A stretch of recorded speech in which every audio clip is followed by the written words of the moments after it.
Assalamualaikum warahmatullahi wabarakatuh. Perkenalkan, nama saya Alif Naisa Feda Karisa Putra dengan NRP terakhir 077 dari kelas MPID.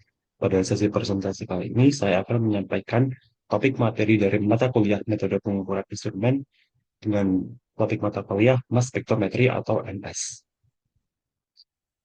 Jadi yang pertama, apa itu MS atau apa itu mass spectrometry? Jadi, mass spectrometry atau kita sebut sebagai MS merupakan sebuah teknik analisis laboratorium yang digunakan untuk memisahkan komponen sampel dengan muatan massa dari listriknya. Spektrometri massa ini bergantung pada pembentukan ion dalam fase gas, baik itu bermuatan positif maupun bermuatan negatif. Instrumen yang digunakan dalam MS disebut spektrometer massa. Instrumen ini menghasilkan spektrum massa di mana koordinat X mewakili nilai rasio massa kemuatan atau kita simbolkan sebagai MZ, M per Z, sedangkan sumbu Y menunjukkan jumlah ion total. Berikut adalah sejarah singkat dari MS, di mana dimulai pada tahun 1898, muncullah teori tentang mass spectrometry. Kemudian dilanjutkan dengan tahun 1913, muncul instrumen yang berkaitan tentang mass spectrometry. Kemudian pada 1940-an, mulai terdapat komersialisasi dari instrumen mass spectrometry. Kemudian pada tahun 1957 terdapat kombinasi instrumen mass spectrometry dengan gas kromatografi pada penggunaannya.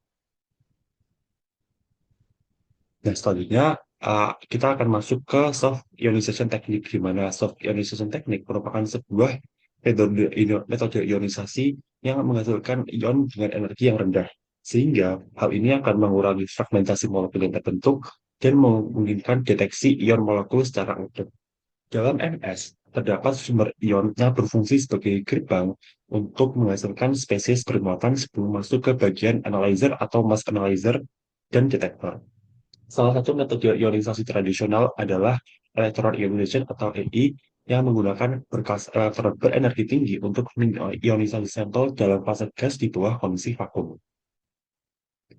Berikut adalah dua jenis EI untuk ion positif dan juga ion negatif. Pada ion positif, elektron akan berikatan dengan analit, sehingga analit akan melepaskan elektron dan membentuk muatan positif, sehingga diikuti juga dengan pembentukan fragmentasi ion. Untuk ion negatif, elektron akan berikatan dengan analit sehingga analit memiliki muatan negatif dan diikuti juga dengan pembentukan fragmentasi ion. Pada soft ionization teknik terdapat beberapa metode. Yang pertama adalah electrospray ionization atau ESI, merupakan teknik soft ionization dalam MS yang akan mengubah molekul dalam larutan menjadi ion fase gas dengan menggunakan tegangan yang tinggi. Berikut adalah proses dari ESIMS. Yang pertama, sampel dilarutkan dalam pelarut polar dan dialurkan melalui pipa kapiler dan disemprotkan. Yang kedua, sampel diberikan tegangan tinggi sekitar 3-40 volt dan yang diterapkan untuk membentuk aerosol yang bermuatan. Kemudian yang ketiga, tetesan pelarut akan mengecil dan mengakibatkan penguapan hingga terjadi peledakan kolom atau kolom explosion sehingga melepaskan ion ke dalam fase gas. Dan yang keempat atau yang terakhir, ion akan masuk ke dalam mass analyzer untuk dianalisis berdasarkan rasio massa terhadap muatan atau NPZ-nya. Kemudian terdapat juga matriks asis laser desorption, ionization, atau R ionization, atau MALDI. Merupakan sebuah teknik soft ionization dalam MS yang memungkinkan terjadinya ionisasi molekul besar seperti protein, DNA, dan polisakarida dengan fragmentasi yang minimal. Berikut adalah proses MALDI MS yang pertama, yaitu persiapan sampel. Sampel akan dicampur dengan matriks atau senyawa organik yang akan menyerap energi dari laser. Kemudian, sampel akan dikeringkan pada plat target. Yang kedua, sinar laser. Terdapat sumber sinar laser biasanya menggunakan laser nitrogen dengan panjang gelombang 337 nanometer yang akan menumbuk matriks tersebut dan menyebabkan terjadinya absorpsi energi.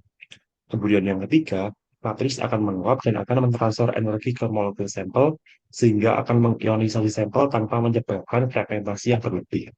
Yang keempat, ion akan dihasilkan ion yang dihasilkan biasanya merupakan ion dengan triple singly charge dan dapat dipisahkan berdasarkan mass to charge ratio atau M/Z menggunakan time of flight atau TOF analyzer.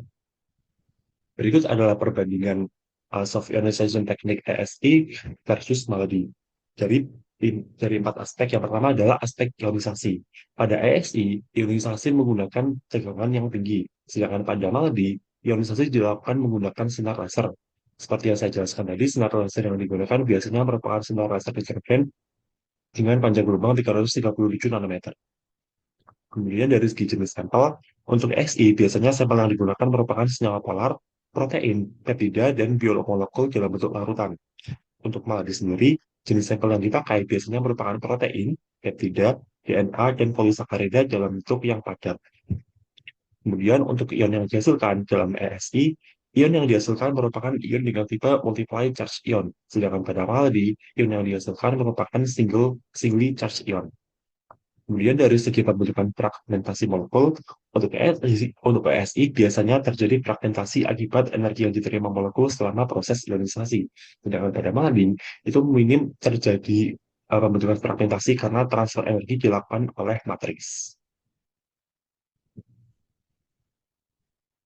Selanjutnya, selanjutnya kita akan membahas tentang mass analyzer atau salah satu komponen dalam instrumen MS, di mana mass analyzer merupakan sebuah komponen utama dalam MS yang berfungsi untuk memisahkan ion berdasarkan rasio massa terhadap muatan atau ampersand sebelum akhirnya dideteksi oleh komponen detektor.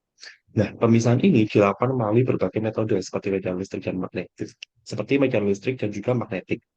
Terdapat 4 jenis mass analyzer yang sering digunakan dalam instrumen MTES, antara lainnya quadruple, quadruple, quadruple ion trap, time of flight, dan juga Fourier transform ion synchrotron resonance. Berikut merupakan jenis mass analyzer yang saya digunakan. Yang pertama adalah quadruple analyzer, yaitu merupakan mass analyzer dalam MS yang digunakan untuk memisahkan ion berdasarkan ampersand menggunakan medan listrik osilasi. Berdasarkan gambar di PPT terdapat 4 batang elektrodnya yang bersifat paralel. Kemudian terdapat juga sumber ion dan detektor. Berikut dalam gambar juga terdapat arus ion yang berosilasi atau bergelombang yang menunjukkan quadruple analyzer. Nah, quadruple analyzer sendiri memiliki beberapa kelebihan dan juga kekurangan. Kelebihannya yang pertama, quadruple analyzer termasuk komponen yang low maintenance, mudah digunakan, dan ukurannya relatif kecil untuk diterapkan di instrumen MS. Namun, kekurangannya memiliki resolusi yang terbatas, yaitu kurang dari 4000 DA, dan tidak dapat menganalisis molekul dengan massa yang ukurannya sangat besar. Seperti itu. Next, untuk mass analyzer selanjutnya adalah time of flight atau TOF analyzer, merupakan mass analyzer yang memisahkan ion berdasarkan waktu tempuh atau time of flight dalam tabung penerbangan sepanjang berukuran sepanjang 1 sampai 2 meter sebelum akhirnya mencapai komponen detektor. Prinsip kerja dari TOF analyzer sendiri yang pertama, ion ion yang dihasilkan oleh sumber ion, misalnya es, yang lebih dipercepat oleh faktor medan listrik yang tinggi untuk menuju tabung penerbangan atau disebut flight tube. Yang kedua, semua ion akan menerima energi kinetik yang sama, tetapi ion dengan massa yang lebih kecil akan memiliki energi kecepatan yang lebih tinggi dibandingkan ion yang lebih besar. Yang ketiga, ada lanjutan dari yang kedua, sehingga ion yang lebih ringan akan mencapai detektor lebih cepat dibandingkan ion yang lebih besar atau yang lebih berat. Kemudian mass analyzer selanjutnya adalah tandem MS. Itu teknik dalam mass spektrometri yang melibatkan dua atau lebih tahap analisis massa untuk meningkatkan spesifitas dan serta untuk mendapatkan informasi struktural molekul. Prinsip kerja dari tandem MS ini yang pertama, ion dari sampel akan dipisahkan dalam mass analyzer pertama. Dan ion yang berhasil dipisahkan pada MS1 atau mass analyzer pertama disebut sebagai prekursor ion. Yang kedua, prekursor ion ini akan dikirim ke collision cell atau tempat pemisahan fragmen ion berdasarkan rasio ampersandnya dan akan bertumbukan dengan gas inert. Gas inert yang digunakan biasanya berupa argon, hidrogen, atau helium. Proses ini disebut induced collision induced dissociation atau CID. energi tumbukan akan menyebabkan fragmentasi ion sehingga menghasilkan produk ion dengan rasio M per Z yang lebih kecil. Kemudian yang ketiga, produk, produk ion yang dihasilkan akan dianalisis oleh mass analyzer yang kedua atau MS2 untuk menentukan struktural dari molekul sampel tersebut. Nah, berikut adalah gambar perbandingan antara antara tandem spektrometri yang one stage dengan two stage. Di mana one stage ini merupakan uh, mass analyzer yang secara pada umumnya, di mana terdapat sumber ion, mass analyzer, serta generator.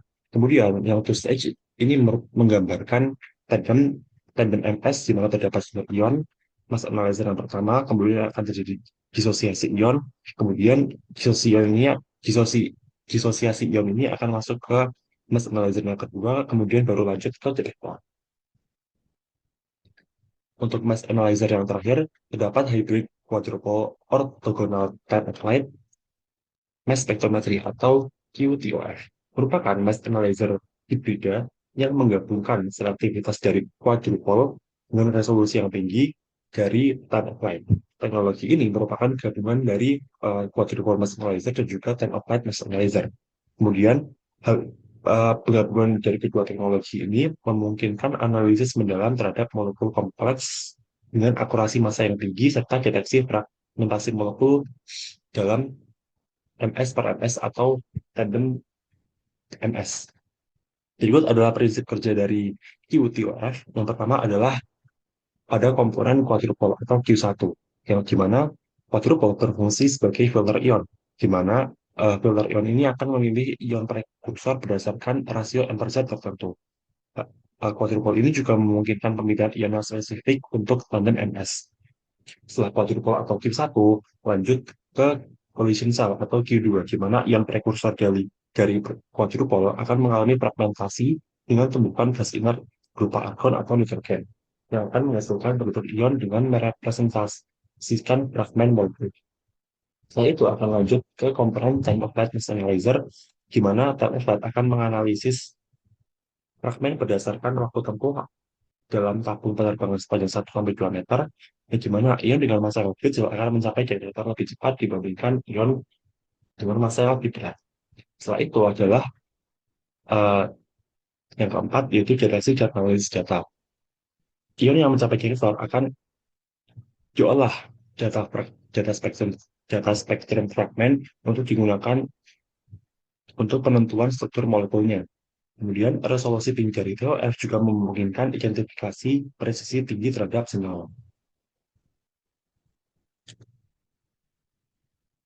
Nah, berikut adalah rangkaian komponen dari QTOF, di mana yang pertama terdapat soft ionization teknik berupa ESI, kemudian terdapat komponen quadruple Q1, collision collision cell atau Q2, dan dilanjutkan dengan TOF.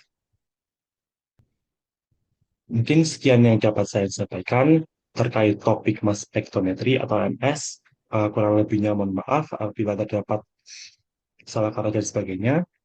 Saya akhiri. Wassalamualaikum warahmatullahi wabarakatuh.